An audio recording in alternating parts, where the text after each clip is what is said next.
ಎಲ್ಲರಿಗೂ ಲೈವ್ ಮೀಡಿಯಾದ ಹೊಸ ವಿಡಿಯೋಗೆ ಸ್ವಾಗತ. ಇಂದಿನ ವಿಡಿಯೋದಲ್ಲಿ ನಾವು ಹೇಳುವ ವಿಷಯವೇನೆಂದರೆ, ನೀವು ಈಗಷ್ಟೇ ಥಂಬ್ನೇಲ್ನಲ್ಲಿ ಕಂಡಂತೆಯೇ ಅಥವಾ ಈಗ ನೀವು ಕಾಣುತ್ತಿರುವಂತೆಯೇ ಪ್ರತಿಪಕ್ಷ ನಾಯಕರಾದಂತಹ ರಾಹುಲ್ ಗಾಂಧಿರವರು ಹಾಗೂ ಅವರ ತಂಗಿ ಪ್ರಿಯಾಂಕಾ ಗಾಂಧಿ ವಾದ್ರಾರವರು ಬೀಫ್ ಮಾಂಸವನ್ನು ಸೇವಿಸುವುದರ ಕುರಿತಾಗಿದೆ. ಅದಕ್ಕಿಂತ ಮುಂಚಿತವಾಗಿ ಈ ಚಾನಲನ್ನು ನೀವು ಮೊದಲನೇದಾಗಿ ಕಾಣುವುದಾದರೆ ಇಂತಹ ಉಪಯುಕ್ತ ಮಾಹಿತಿ ವಿಡಿಯೋಗಳಿಗಾಗಿ ಕೆಳಗೆ ಕಾಣುವಂತಹ ಸಬ್ಸ್ಕ್ರೈಬ್ ಬಟನನ್ನು ಒತ್ತಿ ಹತ್ತಿರದಲ್ಲಿರುವಂತಹ ಬೆಲ್ಲೈಕನನ್ನು ಕೂಡ ಹೊಡೆಯಿರಿ. ಆದ್ದರಿಂದ ನಾನು ಅಪ್ಲೋಡ್ ಮಾಡುವಂತಹ ಎಲ್ಲ ವಿಡಿಯೋಗಳು ಕೂಡ ನಿಮ್ಮ ನೋಟಿಫಿಕೇಷನ್ ಬಾರ್ಗೆ ಬಂದು ಸೇರುವುದು. ವಿಡಿಯೋಗೆ ಕಾಲಿಡೋಣ. ಪ್ರೀತಿಯ ಸಹೋದರರೇ, ಈಗ ನೀವು ಕಂಡಂಥ ರಾಹುಲ್ ಗಾಂಧಿರವರು ಹಾಗೂ ಪ್ರಿಯಾಂಕಾ ಗಾಂಧಿರವರು ಬೀಫ್ ಮಾಂಸವನ್ನು ಸೇವಿಸಿದಂತಹ ವಿಡಿಯೋ ಇದು ಕೇರಳದಲ್ಲಿ ಅವರು ಚುನಾವಣಾ ಪ್ರಚಾರಣೆಗೆ ಬೇಕಾಗಿ ಹೋದ ಸಂದರ್ಭದಲ್ಲಿ ಸೇವಿಸಿದಂತಹ ಒಂದು ವಿಡಿಯೋ ಆಗಿದೆ. ಹಾಗೂ ನರೇಂದ್ರ ಮೋದಿರವರು ಅವರೊಂದು ಹಿಂದೂ ಆಗಿದ್ದು, ಸನಾತನ ಧರ್ಮದವರಾಗಿದ್ದು, ಅವರು ಹಿಂದೂ ಧರ್ಮದ ನಿಯಮ ಪ್ರಕಾರ ಹಸುವು ಅವರ ದೇವರಾಗಿದ್ದಾರೆ. ಆದ್ದರಿಂದ ಮೋದಿರವರು ಎಲ್ಲೂ ಕೂಡ ತಿನ್ನುವುದಿಲ್ಲ ಎಂಬ ಸುದ್ದಿಯಾಗಿದೆ ಎಂದು ಸೋಷಿಯಲ್ ಮೀಡಿಯಾಗಳಲ್ಲಿ ಪ್ರಚಾರಣೆಗೊಳ್ಳುತ್ತಿರುವುದು. ಆದರೆ ರಾಹುಲ್ ಗಾಂಧಿರವರು ಹಾಗೂ ಪ್ರಿಯಾಂಕಾ ಗಾಂಧಿರವರು ಪಬ್ಲಿಕ್ ಆಗಿ ತಿನ್ನುವಂತಹ ಒಂದು ವಿಡಿಯೋವು ನಾನು ಮೊದಲ ಕಡೆಯಲ್ಲಿ ತೋರಿಸಿದಂತೆಯೇ ಆ ವಿಡಿಯೋಗಳಿಂದು ಸೋಷಿಯಲ್ ಮೀಡಿಯಾಗಳಲ್ಲಿ ಅತಿ ಹೆಚ್ಚಾಗಿ ವೈರಲ್ ಆಗುತ್ತಾ ಇದೆ. ಎಲ್ಲ ವಿಡಿಯೋದ ಕಮೆಂಟ್ನಲ್ಲೂ ಕೂಡ ರಾಹುಲ್ ಗಾಂಧಿ ಹಾಗೂ ಪ್ರಿಯಾಂಕಾ ಗಾಂಧಿರವರಿಗೆ ಬಹಳ ಅಧಿಕ ರೀತಿಯಲ್ಲಿ ಟ್ರೋಲ್ಗಳು ಅಥವಾ ಅವರಿಗೆ ಬೈಗುಳಗಳು ನೀಡುತ್ತಿದ್ದಾರೆ. ಆದರೆ ಒಂದು ವಿಭಾಗವು ಅವರನ್ನು ಪ್ರಶಂಸಿಸುತ್ತಾ ಇದೆ. ಯಾಕೆಂದರೆ ಯಾವುದೇ ರೀತಿಯಲ್ಲೂ ಹೆದರದೆ, ಇಂದು ಭಾರತದಲ್ಲಿ 80% ಜನರಿರುವುದು ಹಿಂದೂಗಳಾಗಿದ್ದು, ಅವರೆಲ್ಲರೂ ಇರುವಾಗಲೇ ಇಷ್ಟೊಂದು ಧೈರ್ಯದಿಂದ ಬೀಫ್ ತಿನ್ನಬಹುದೇ? ಇದಕ್ಕೆ ಧೈರ್ಯ ತೋರಿಸಿದ್ದಕ್ಕೆ ಹಲವಾರು ಜನರು ಪ್ರಶಂಸಿಸುತ್ತಾ ಇದ್ದಾರೆ.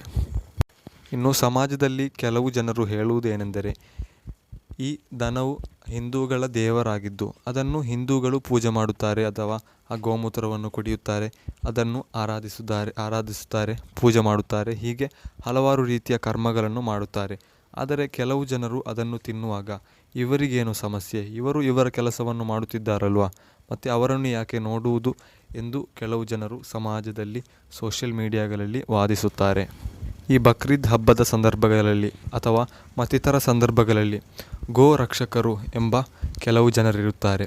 ಅವರು ಎಲ್ಲ ಕಡೆಗಳಲ್ಲೂ ಕೂಡ ಸಿಕ್ಕುವ ಲಾರಿಗಳು ಅಥವಾ ಟ್ಯಾಂಕರ್ಗಳು ಮತ್ತಿತರ ವಾಹನಗಳನ್ನು ನೋಡಿಕೊಂಡು ಪಿಕಪ್ಗಳಂತಹ ವಾಹನಗಳನ್ನು ಬಂದ್ ಮಾಡಿದ ವಾಹನಗಳನ್ನು ಬೆನ್ನಟ್ಟಿಕೊಂಡು ಅದರಲ್ಲಿ ಏನಿದೆ ಎಂದು ನೋಡಿ ಅದರಲ್ಲಿ ಹಸು ಅಥವಾ ದನ ಕರುಗಳಿದ್ದರೆ ಅದನ್ನು ಅವರು ರಕ್ಷಿಸುತ್ತಾರೆ.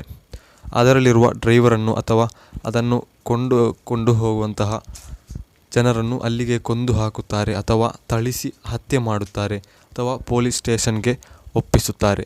ಹೀಗೆ ಹಲವಾರು ಅನಾಚಾರಗಳನ್ನು ಮಾಡುವ ಕೆಲವು ಗೋ ಹತ್ಯಾ ನಿಷೇಧಕರು ಅಥವಾ ಗೋರಕ್ಷಕರು ಇಲ್ಲಿ ಮಾನವನಿಗೆ ಯಾವುದೇ ರೀತಿಯ ಬೆಲೆಯನ್ನು ಕೊಡುವುದಿಲ್ಲ. ಯಾವುದೇ ಬುದ್ಧಿ ಇಲ್ಲದ ಬುದ್ಧಿಹೀನವಾದಂತಹ ಆ ದನವನ್ನು ರಕ್ಷಿಸಲು ಬೇಕಾಗಿ ಈ ಮನುಜನನ್ನೇ ಕೊಂದು ಹಾಕುತ್ತಿದ್ದಾನೆ. ರಾಹುಲ್ ಗಾಂಧಿರವರು ಎಂದು ಹೇಳಿದರೆ ಇಂದು ಪ್ರತಿಪಕ್ಷದ ನಾಯಕರಾಗಿದ್ದಾರೆ. ಹಾಗೂ ಪ್ರಿಯಾಂಕಾ ಗಾಂಧಿರವರು ಎಂದು ಹೇಳಿದರೆ ರಾಹುಲ್ ಗಾಂಧಿರವರ ತಂಗಿಯಾಗಿದ್ದಾರೆ.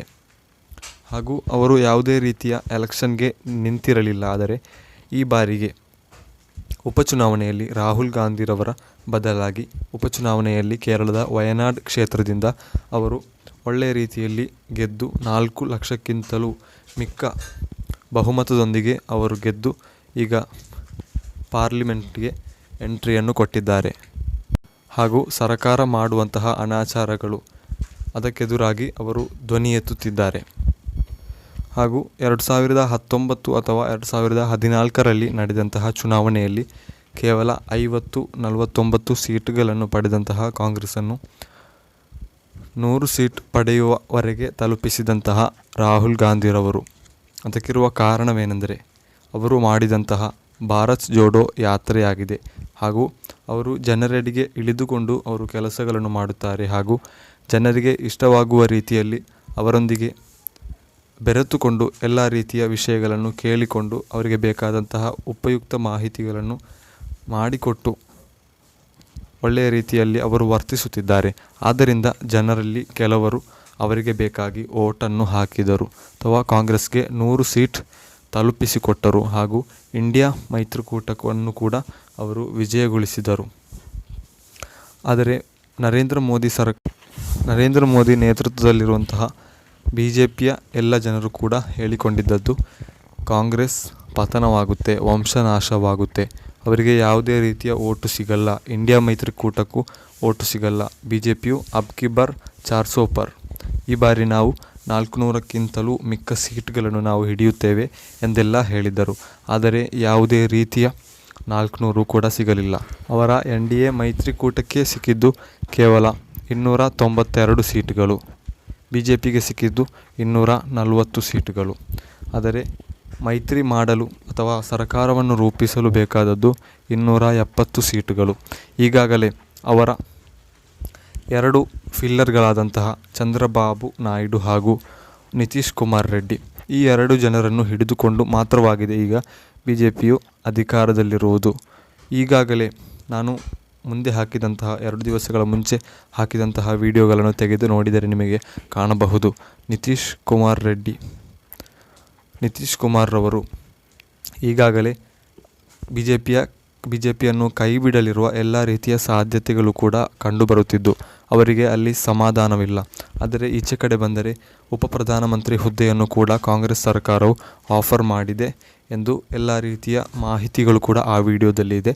ಎಲ್ಲರೂ ಕೂಡ ಆ ವಿಡಿಯೋವನ್ನು ನೋಡಿದರೆ ನಿಮಗೆ ಅರ್ಥವಾಗಬಹುದು. ನಿತೀಶ್ ಕುಮಾರ್ ರವರು ಕೈಬಿಟ್ಟರೆ BJP ಸರ್ಕಾರವು ಪತನವಾಗಿ ಇಲ್ಲಿ ಇಂಡಿಯಾ ಮೈತ್ರಿಕೂಟದ ನೇತೃತ್ವದಲ್ಲಿರುವ ಸರ್ಕಾರವು ಬರುತ್ತದೆ ಎಂಬುದರಲ್ಲಿ ನಿಸ್ಸಂಶಯ.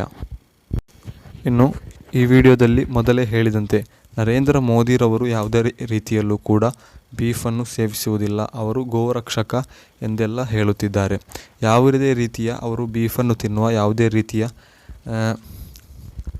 ದಾಖಲೆಗಳು ಅಥವಾ ಪುರಾವೆಗಳು ಈವರೆಗೂ ಸೋಷಿಯಲ್ ಮೀಡಿಯಾಗಳಲ್ಲಿ ಕಂಡುಬಂದಿಲ್ಲ. ಆದರೆ ಕೆಲವು ಮೋದಿ ವಿರೋಧಿಗಳು ಅವರು ಆಫ್ ಕ್ಯಾಮರಾ ಇಲ್ಲದೆ ಕ್ಯಾಮರಾದ ಹಿಂದೆಗಡೆ ಹಲವಾರು ರೀತಿಯಲ್ಲಿ ಬೀಫು ತಿನ್ನುತ್ತಾರೆ, ಮತ್ತಿತರ ಎಲ್ಲವನ್ನು ಕೂಡ ತಿನ್ನುತ್ತಾರೆ ಎಂದು ಮೋದಿ ವಿರೋಧಕರು ಹೇಳುತ್ತಿದ್ದಾರೆ. ಹಾಗೂ ಭಾರತದಿಂದ ಗೋಮಾಂಸ ರಫ್ತಾಗುವಂತಹ ಅತಿ ದೊಡ್ಡ ಅಥವಾ 2ನೇ ರ್ಯಾಂಕ್ನಲ್ಲಿರುವಂತಹ ಗೋಮಾಂಸ ರಫ್ತಾಗುವುದರಲ್ಲಿ 2ನೇ ರ್ಯಾಂಕ್ನಲ್ಲಿರುವುದು ಗೋ ರಕ್ಷಕರು ಅಧಿಕವಾಗಿರುವಂತಹ ಈ ಭಾರತದಲ್ಲೇ. ಹಾಗೆ ಆ ಕಂಪನಿಯ ಆ ರ್ಯಾಂಕಿಂಗ್ನಲ್ಲಿ ನಂಬರ್ 2 ಇರುವಂತಹ ಆ ಕಂಪನಿಯು ಅಧಿಕವಾಗಿ ಭಾರತದಿಂದ ಗೋಮಾಂಸವನ್ನು ರಫ್ತು ಮಾಡುವಂತಹ ಒಂದು ಕಂಪನಿಯು ಇರುವುದು ಯೋಗಿ ನೇತೃತ್ವದ ಉತ್ತರ ಪ್ರದೇಶನಲ್ಲಿ. ಹಾಗೂ ಆ ಕಂಪನಿಯ ಮಾಲಕರು ಹಿಂದೂಗಳೇ ಆಗಿದ್ದು ಅವರು ಗೋರಕ್ಷಣೆ ಮಾಡುತ್ತೇವೆ ಎಂದು ಬೊಬ್ಬೆರಿಯುತ್ತಿದ್ದಾರೆ.